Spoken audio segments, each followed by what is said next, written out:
Okay, I just ate like 8 pickles and I can still smell them. Alright, so today we're doing June Raves and Rejects. The last Raves and Rejects video I did, I think, was April. So it's been a couple months. I've been basically living out of like plastic bags. Don't ask me why I didn't just put all my makeup in like a makeup travel bag.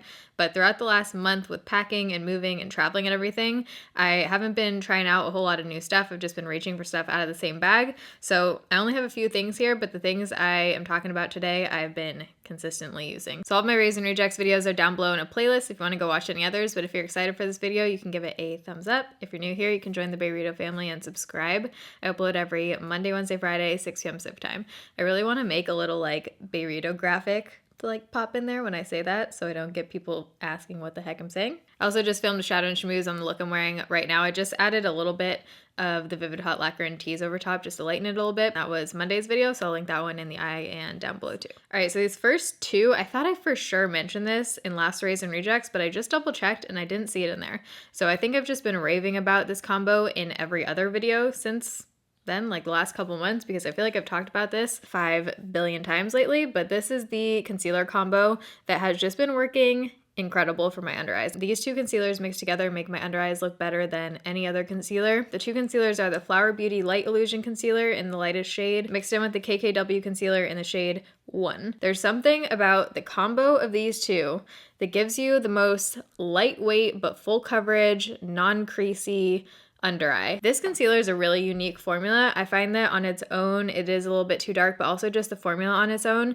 it creases a little bit on me. So I like this one because this is very matte, quick drying, and non-creasy and full coverage. So when these are mixed together, it's just like the perfect combo. This one almost feels a little bit velvety to me or something. It's a really unique concealer formula. Love the two of these together. This with the Maycheer pressed powder to set my under eyes is just beautiful. It gives you this really soft airbrush kind of look under there. And to blend these out, I just use my Morphe G38. I always get questions about this brush. It's what I always use. This is one of the only concealer brushes I've ever found that doesn't like take away the coverage under there. I always link everything I talk about down below in the description box. Let's just move into what do I want to do next? Yeah, let's do foundation next. So you guys saw this foundation Friday a few weeks ago, but it was filmed before that since that video was pre-filmed.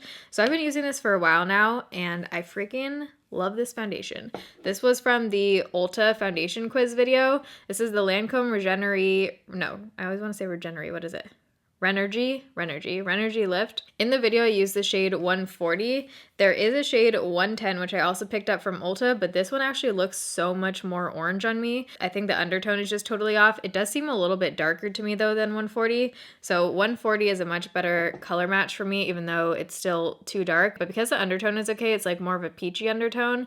It doesn't look orange. It just looks like a little bit of a tan almost on my skin. This foundation, if you're looking for a natural, glowy, not too heavy, looks like skin foundation, you can build this up to have pretty good coverage, but you can get sheer coverage too. It is very buildable depending on how you apply it and how much you use.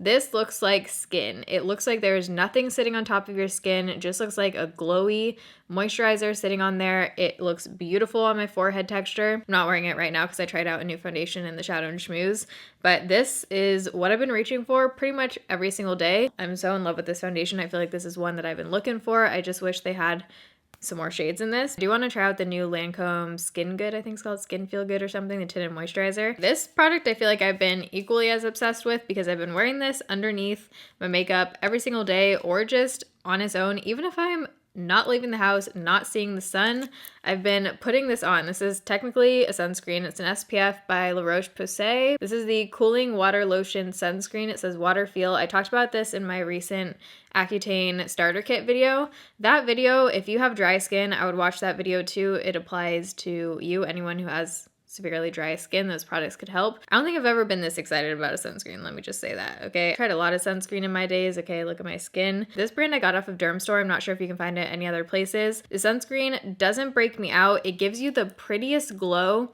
without looking like a greasy sunscreen. It just looks like you have a really glowy moisturizer on.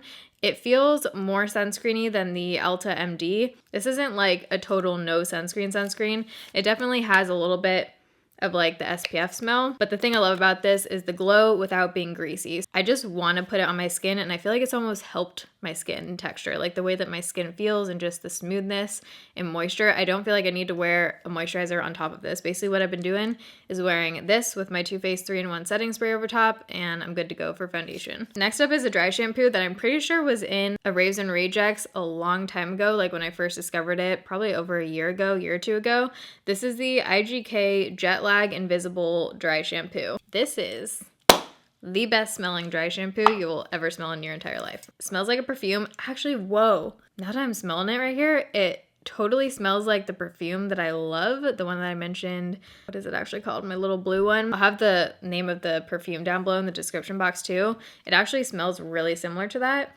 The thing I love about this, besides the smell, is that it is a great volumizer, especially if you have thick hair that doesn't hold a tease. It's hard to find products that actually give you that volume at the root when you have thick hair, because your hair just like weighs down everything. This one I feel like is pretty good with controlling oil. It's not like a super oil controlling dry shampoo. If you have really oily roots, you could use another dry shampoo and then spray this in just for the scent and to add some volume. I'm pretty sure Sephora carries this. Just go smell it. It smells so freaking good. So two products that I feel like I've mentioned a ton lately, but I've been using the crap out of these. First one is the powder blush in Tell It Straight. Such a pretty pinky, peachy, has like a gold reflect to it, shimmery blush. I'm not wearing it right now. I don't know why I'm turning my cheek right now, but I just showed it in the CYO video. I've also worn it in a few other recent videos. This gives you that summery kind of glow. And then also this is basically what I've been solely reaching for my bronzer, this and the MUA one. But the MUA bronzer I haven't been able to find in the US now when I go to link it. I don't know if they totally discontinued it or if you can just find it in other countries. Let me know down below if you know. I'm basically switching between that one or this, which is technically an eyeshadow. It's in the shade Nothing to It. Such a pretty bronzer color. It just is the perfect tone for bronzer if you're around my skin tone. I love it, and this is a couple bucks. Both of these are like $3 or under. So when this first came to my mailbox, I was not that excited about trying it just because there's something about like 3 or 5 pan palettes, or 6, I guess it's 6, right? Yeah. Whatever, these small kind of palettes that I just don't usually reach for because I find that I still have to reach for another palette outside of it usually. But this palette totally has blown me away. This is the Jouer Essential Jet Set Matte Eyeshadow Palette. If you like cool tones, this is beautiful. These are all matte obviously, and I just go in with these two and these two mostly, but mostly this lightest cream shade. You can get a beautiful smoky eye with just 1, 2, 3, or add some black in there too. I wore this in the CoverGirl Foundation Friday video. There's something about the formula of these that just gives you that super, super blended, beautiful matte kind of smoky eye where it just like bleeds into the other color, if that makes sense. If you have greenish eyes, shades like this one right here, these two, it just makes them pop. I don't know why I thought I just was not gonna like this at all, but it's actually bomb. All right, this is gonna be a quick raise and rejects because we're on to my last product here. I just realized I don't have any rejects. Just now realizing that. Usually as I'm testing products and stuff, I have a rejects bin with the move and everything. I cleared out that bin. Those are the products that I mentioned in the last one. We will start a new one and I will have rejects for the next month. The last product I'm gonna mention, the last rave, is this hair color, which I realize only applies to about 1% of you, those of you who dye your hair black. But if you do, you know that it's hard to find a blue-black dye that is super blue. And this is a L'Oreal 2BL Black Sapphire Cooler. This is the bluest black dye I've ever found. In certain lighting, it almost looks like your hair is like dark, dark blue. I love blue tone black dyes. This one stays in my hair really well. My hair seems to fade less with this one. By the way, I took out my extensions a few weeks ago, which has been so freaking nice for summer. It's just been nice to be able to like do my usual hair products and I don't know, just not have to worry about the extensions. But I did do a video all about taping extensions, using extensions, my hair color, products I use, everything. So I'll link that video down below. But I talked about this in that video, and this one I just love. I keep repurchasing this every time I dye my roots. Let me know down below what products you guys have been feeling lately. Also let me know what videos you want to see. I normally have a list of videos to do like this long, and I still have a few on there, but I feel like I need some new fresh ideas. So let me know what videos you want to see from me and I can make that happen. So if you enjoyed this video, you can give it a thumbs up. I love you guys. Thanks for watching. See you in my next video. Bye. Where you want to go?